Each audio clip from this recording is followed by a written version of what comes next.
Hello friends, आपका मेरे को वीडियो में स्वागत है। आज हम मैकेनिक्स को पढ़ने वाले हैं और साथ में हम सोम को भी पढ़ेंगे।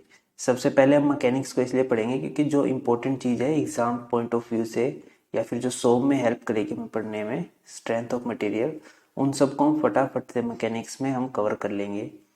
ठीक है, मैकेनिक्स के बाद फिर हम बिल्कुल सोम स्टार्ट कर देंगे स्ट्रेस स्ट्रेन से। ये हम सिर्फ डायरेक्ट पढ़ेंगे हम एग्जाम पॉइंट ऑफ व्यू से। ठीक है, एग्जाम पॉइंट ऑफ व्यू से तो एग्जाम पॉइंट सीरीज करके लेक्चर रहेंगे। ये हमारा पहला लेक्चर है इस सीरीज का। हमारा सबसे ज़्यादा मेन फोकस रहेगा एसएससी जेई, स्टेट एई जेई और ईएससी, और हम थोड़ा गेट का भी देखेंगे। ठीक है, गेट के थोड़े न्यूमेरिकल हाई लेवल चले जाते हैं, इतने हाई लेवल अब पर पूछने लगे एसएससी जेई में, अब हाई लेवल न्यूमेरिकल भी आने लगे हैं कुछ कुछ। तो हमारा ज़्यादा फोकस हमारा रहेगा एसएससी जेई पर। ठीक है, इसके बाद हम बाकी पे फोकस करेंगे पर हमारा ज़्यादा एसएससी जेई पर रहेगा।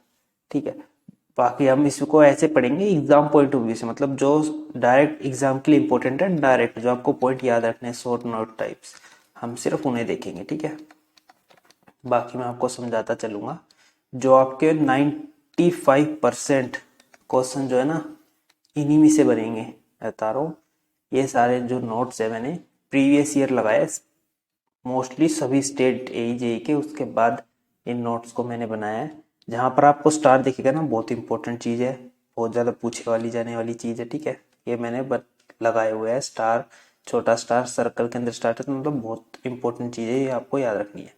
तो चलिए इस वीडियो को स्टार्ट करते हैं। तो सबसे पहले हम मैकेनिक्स होता क्या है? मैकेनिक्स हमारा सिंपल होता है study of force and their effect on body. इसी को हम मैकेनिक्स बोलते हैं, फोर्स की स्टडी और उनके इफेक्ट जो बॉडी पर होते हैं, इसको हम सिंपल मैकेनिक्स बोलते हैं। ठीक है, तो सबसे पहले हमें पता होनी चाहिए मैकेनिकल प्रॉपर्टी ऑफ मटेरियल। ये इंपॉर्टेंट है, सोम का बहुत इंपॉर्टेंट पार्ट है। ठीक है, ये मैकेनिक्स में डाला हुआ है मैंने क्योंकि ये पढ़ लेंगे, ये प्रॉपर्टी हमें पहले ही पता होनी चाहिए। ठीक है, मैकेनिक्स और सोम को थोड़ा मिक्स कर दिया मैंने। ठीक है, क्योंकि ये इंपॉर्टेंट है बहुत ज़्यादा आपके लिए। ठीक है, तो मैकेनिकल प्रॉपर्टी में हमारी जैसी इलास्टिसिटी आ गई। ठीक है, ये जो छोटी छोटी प्रॉपर्टी ना मैंने सारी एक ही पॉइंट में लिख दी है में, इलास्टिसिटी, प्लास्टिसिटी, डक्टिलिटी। ठीक है, ये सारी प्रॉपर्टी। इलास्टिसिटी क्या होता है?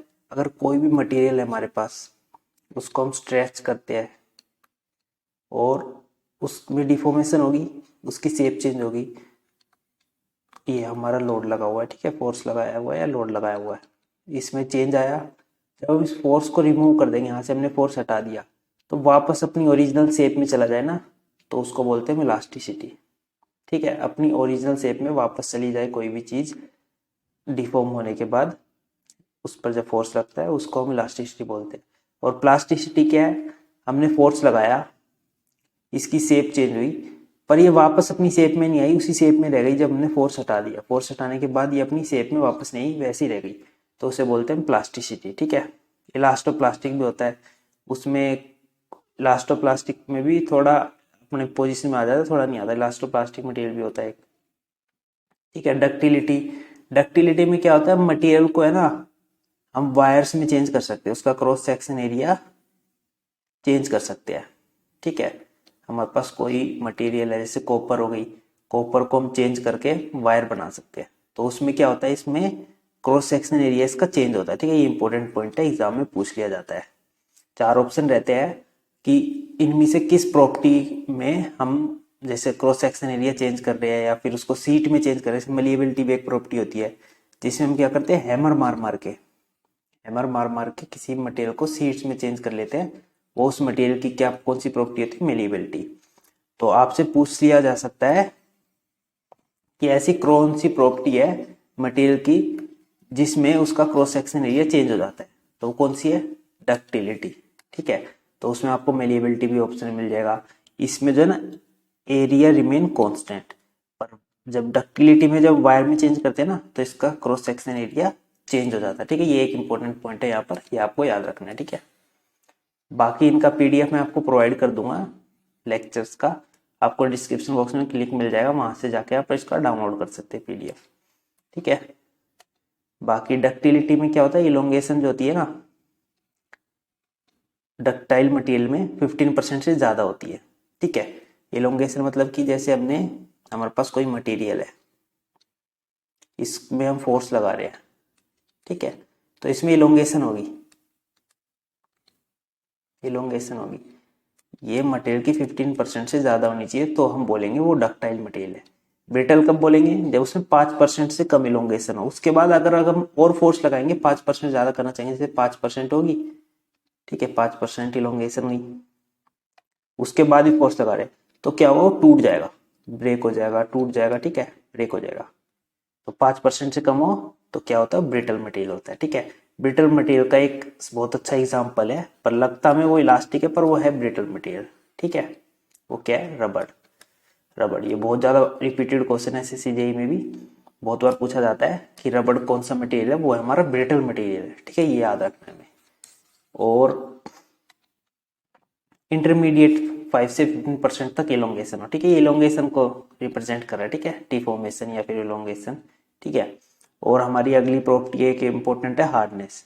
तो हार्डनेस को आप ऐसे भी याद रख सकते हैं HD करके। HD मतलब हार्डनेस से क्या रखना? डी से क्या? डिफॉर्मेशन, ठीक है, ये वर्ड इंपॉर्टेंट है, याद रखना। डिफॉर्मेशन से आपको याद आ जाएगा, हार्डनेस का नाम सुनते ही डिफॉर्मेशन, ठीक है। इसमें ability to resist scratch, abrasion और डिफॉर्मेशन। किसी भी मटेरियल, ये हमारे पास कोई भी एक मटेरियल है, उस पर हमने हथौड़ा मारा या कुछ भी किया, हमने इसको डिफॉर्म करने की कोशिश की, तो इसकी कितनी एबिलिटी है कि इसको रेसिस्ट कर लेगी, वो उसकी हार्डनेस कहलाती है, ठीक है। इसके लिए एक टेस्ट भी होता है, टेस्ट का सिर्फ नाम याद रखना है, ज़्यादा इंपॉर्टेंट नहीं है, इसको डिटेल में पढ़ना। बॉल इनडेशन टेस्ट होता है इसमें, ठीक है, हार्ड स्टील बॉल का हम यूज़ करते हैं इसमें। जैसे मटेरियल होगा उस पर हार्ड स्टील बॉल को रख लेंगे और उस पर हम लोड लगाएंगे, तो फिर देखेंगे उसमें कितनी डिफॉर्मेशन आती है, ठीक है। तो कितने लोड पे कितनी डिफॉर्मेशन उसकी हार्डनेस को रिप्रेजेंट करेगी, ठीक है। इसमें बस इतना इंपॉर्टेंट है, इसमें ज़्यादा डीप जाने की आपको जरूरत नहीं है, ठीक है, बस इतना याद रखना है। बॉल इनडेशन टेस्ट होता है हार्डनेस के लिए, हार्ड स्टील बॉल का यूज़ किया जाता है। और हार्डनेस क्या बताता है? एबिलिटी टू रेसिस्ट स्क्रैच, ठीक है। जैसे हम स्टोर में पढ़ते थे हार्डनेस नंबर, ठीक है, मो स्केल पे, तो उसमें स्क्रैच नाखून से करके देखते थे ना, तो वो, या फिर एब्रेशन, रगड़ाव और डिफॉर्मेशन तो आपको याद रखना ही रखना है। हार्डनेस HD से आप याद रख सकते हैं, डिफॉर्मेशन। दूसरा हमारा टफनेस। टफनेस से आपको क्या लिखना है? IT से आपको याद रखना है, क्योंकि छोटी छोटी प्रॉपर्टी होती है, हम भूल जाते हैं, इनको बार बार पढ़ेंगे, ये फिर आपको याद रखने की जरूरत नहीं पड़ेगी, जब हम एक बार हमारे दिमाग में खुद बैठ जाएगा कि टफनेस इम्पैक्ट, अपने आप याद लग जाएगा। रेसिस्टेंस टू इम्पैक्ट, अब कोई भी मटेरियल है, ठीक है, उस पर ऊपर से कुछ गिरा, भारी चीज गिर गई जैसे, ठीक है, भारी चीज गिरी, तो उसका क्या एबिलिटी है कि वो उसको रेसिस्ट कर लेगा। अगर गिलास के ऊपर कुछ भी गिरेगा तो टूट जाएगा, तो बहुत बेकार मटेरियल है। किस मामले में? टफनेस के मामले में। तो गिलास की टफनेस बहुत ज्यादा वीक है। टफनेस से हमको एक चीज सिंपल सा पता लगेगी, टफनेस मटेरियल हमेशा डक्टाइल होगा, डक्टाइल, ठीक है, डक्टाइल मटेरियल होगा, डक्टाइल, ठीक है। तो रेसिस्टेंस टू इंपैक्ट, लोडिंग और absorption mechanical energy up to fracture. Glass है, उसके ऊपर तो टूट जाएगा, पर जैसे हमारे पास दूसरा मटेरियल है, आयरन है, उस पर गिलास गिरा, उस पर कोई भारी चीज गिरी तो नहीं टूटेगा। तो वो क्या है? उस एनर्जी को अब्जॉर्ब कर लेता है अपने अंदर, ठीक है, इंटरनल एनर्जी की मदद से अब्जॉर्ब कर लेता है। डक्टाइल होता है थोड़ा आयरन, ठीक है। जब तक वो फ्रैक्चर ना हो जाए ना, तो वो उसकी टफनेस बताएगी वो कितना टफ है कोई भी मटेरियल, जब तक वो ब्रेक ना हो जाए, ठीक है, उसमें फ्रैक्चर ना आ जाए, उस टाइम तक उसकी टफनेस को रिप्रेजेंट करेगा, ठीक है। तो हमारी टफनेस होती है, टफनेस से डक्टाइल भी याद रख सकते हैं आप। बाकी IT से आपको याद रखना इम्पैक्ट लोडिंग। टफनेस मटेरियल को चेक करने के लिए हम क्या यूज करते हैं? इम्पैक्ट लोडिंग का यूज करते हैं, ठीक है। और हमारा क्या अगला? फैटीग। फैटीग एक बहुत इंपॉर्टेंट प्रॉपर्टी है, यहाँ से बहुत ज्यादा क्वेश्चन पूछे जाते हैं, ठीक है, स्टार लगे मतलब एग्जाम में बहुत ज्यादा इंपॉर्टेंट चीज है, ठीक है, तो ये आपको याद रखना है। ये प्रीवियस ईयर देख रहा था ना मैं, देखो बहुत ज्यादा पूछा जाता है, तो वहां पर मैंने स्टार को सर्कल के अंदर बहुत ज़्यादा रिपीटेड चीज़ है, ठीक है, बहुत ज़्यादा पूछे जाने वाली चीज़ है। तो फटीग होता है, इसकी सिंपल सी डेफिनेशन पढ़ेंगे आपको समझ आ जाएगा। Deterioration of material under repeated cycle of load only when the stress are at endurance limit or above। मतलब एक नंबर ऑफ कोई भी हमारे पास स्ट्रक्चर है या मटेरियल है उस पर एक number of repeated cyclic load लग रहा है, ठीक है। साइकिल ऑफ लोड मतलब जैसे हमारा स्लैब हो गई, घर की स्लैब हो जाती है, ठीक है, ऊपर छत, तो उस पर हम बार बार चल रहे हैं तो उस पर साइक्लिक लोड लग रहा है, बार बार साइक्लिक लोड रह रहा है, डेली हम कर रहे हैं, ऐसे सालों में 10 साल या 20 साल, उसमें क्या है फटीक दिखने लगेगा। फटीक धीरे धीरे मतलब दिखता नहीं है हमें, मतलब उसमें फटीक एक टाइम आएगा कि मतलब 50 साल बाद उसमें फटीक हो चुका होगा। उसके बाद क्या होगा, स्ट्रेस आ रहा है, इंड्योरेंस लिमिट पे आ चुका है अब स्ट्रेस। उसके बाद क्या हमारा चांस है कि वो स्ट्रक्चर फेल हो सकता है, ठीक है। इंड्योरेंस लिमिट से नीचे क्या होता है, स्ट्रक्चर फेल नहीं होता। इसकी बोलते हैं कि 10 लाख, किसी बुक में 10 लाख लिखा हुआ है, किसी में 1 लाख लिखा हुआ है, ठीक है। 1 lakh of repeated cyclic load, ठीक है, उसकी वजह से स्ट्रक्चर में फेल आ जाता है, तो ठीक है, साइक्लिक लोडिंग लिखा होगा या फिर रिपीटेशन ऑफ लोड या साइकिल ऑफ लोड, ठीक है, ऐसे लिखा रहता है। तो किसी में 10 लाख लिखा है, किसी में 1 लाख लिखा है, इसलिए मैंने लिखा ही नहीं है, ठीक है, इसलिए मैंने लिखा नहीं, कंफ्यूज किया हुआ है थोड़ा। इंडोरेंस लिमिट से ऊपर चला जाएगा ना तो स्ट्रक्चर फेलियर हो जाएगा, तो उसको हम क्या बोलते हैं, फैटिग फेलियर बोलते हैं। इसमें जो टेक्निकल टर्म है जो आपको याद रखनी है वो आपको यही याद रखनी है, इंड्योरेंस लिमिट से ऊपर जाएगा तो स्ट्रक्चर फेल हो जाएगा, इंड्योरेंस लिमिट से नीचे रहेगा तो स्ट्रक्चर सेफ रहेगा। स्ट्रक्चर और जो फेलियर होगा वो कौन सा होगा, फैटिग फेलियर होगा, ठीक है, फैटिग फेलियर। और ये होता किसकी वजह से, साइक्लिक लोडिंग की वजह से, बार बार एक स्ट्रक्चर पे चलना, ठीक है, बार बार साइक्लिक लोडिंग और अनलोडिंग, लोडिंग अनलोडिंग, ठीक है, ऐसे बार बार होना, रिपीटिशन ऑफ लोड, ठीक है, साइकिल ऑफ लोडिंग, ठीक है।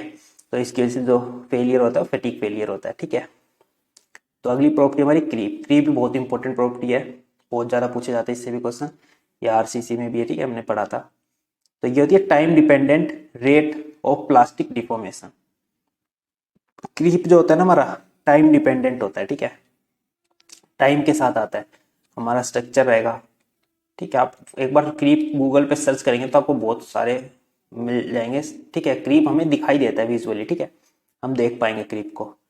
जैसे एक हमारा ब्रिज है उसमें आपको फोटो यही मिलेगी, मैंने भी ऑनलाइन देखा था, बहुत अच्छी फोटो मिलेगी आपको क्रीप इफेक्ट की। कुछ सालों बाद उसमें क्रीप आ जाता है, मतलब थोड़ी डिफॉर्मेशन हो जाती है, ठीक है। कैंटिलीवर बीम निकली होगी, पहले तो सीधी होगी पर टाइम के साथ वो थोड़ी क्या होती है, डिफॉर्म हो जाती है। तो क्रीप इफेक्ट की वजह से होती है, टाइम डिपेंडेंट होती है, ठीक है। प्लास्टिक डिफॉर्मेशन होती है, प्लास्टिक डिफॉर्मेशन मतलब कि वो अपनी वापस अपनी शेप में नहीं जा पाएगी, प्लास्टिक है मतलब जैसा हो चुका है वैसा ही रहेगी, ठीक है। ड्यू टू कांस्टेंट और डेड लोड जो खुद का स्ट्रक्चर का लोड है उसके वजह से वो कांस्टेंट भी हो सकता है, ठीक है, कांस्टेंट और डेड लोड की वजह से कुछ रखा हुआ है हमने, ठीक है, एक कैंटिलीवर बीम उसके ऊपर कुछ रखा हुआ है, कुछ और बनाया हुआ है, उसकी वजह से या उस कैंटिलीवर के खुद के वेट की वजह से उसमें जो डिफॉर्मेशन आ जाए, पहले ऐसी थी अभी थोड़ी डिफॉर्म होकर ऐसे हो चुकी है, ठीक है। तो ये क्रीप इफेक्ट होता है, ठीक है। टाइम डिपेंडेंट होता है, इसको लग सकते हैं 5 साल लग सकते हैं, 10 साल लग सकते हैं, टाइम के साथ धीरे धीरे क्रीप इफेक्ट स्ट्रक्चर में दिखता है, ठीक है। अगली प्रॉपर्टी क्या हमारी, रेजिलियंस। रेजिलियंस में क्या हमारा, material can absorb energy when deform elastically. Resilience को तो हम बहुत अच्छे से पढ़ेंगे आगे, ठीक है, सॉन्ग के अंदर बहुत अच्छे से पढ़ेंगे, resilience, proof resilience, modulus of resilience, सबको अच्छे से पढ़ेंगे। अभी सिर्फ इसकी छोटी सी डेफिनेशन है, याद रखिए आप। Material can absorb energy, material जो है अब्सॉर्ब करेगा एनर्जी जब वो इलास्टिकली डिफॉर्म हो रहा होगा, ठीक है। It is the property of material to resist shock और एन इम्पैक्ट। ये कौन सी प्रॉपर्टी होती है मटेरियल की, जो रेसिस्ट कर सकती है शॉक को और इम्पैक्ट लोड को। बहुत इंपॉर्टेंट पॉइंट है ये, यहाँ से 1-2 बार क्वेश्चन आया हुआ है, ठीक है। रेजिलियंस है जब कोई भी मटेरियल इलास्टिकली डिफॉर्म हो रहा होता है तो जो एनर्जी अब्सॉर्ब करता है उसी को हम रेजिलियंस बोलते हैं, ठीक है। इसको हम बहुत अच्छे डिटेल में पढ़ेंगे आगे। अभी इस लेक्चर को हम इतना ही रखेंगे, छोटे छोटे लेक्चर में हम कवर करेंगे कंप्लीट सोम और मैकेनिक्स को, ठीक है। अगले में हम थोड़ा और देखेंगे मटेरियल के बारे में, डिफॉर्मेबल, रिजिड। इस लेक्चर में इतना ही। Thank you for watching, please like share and subscribe.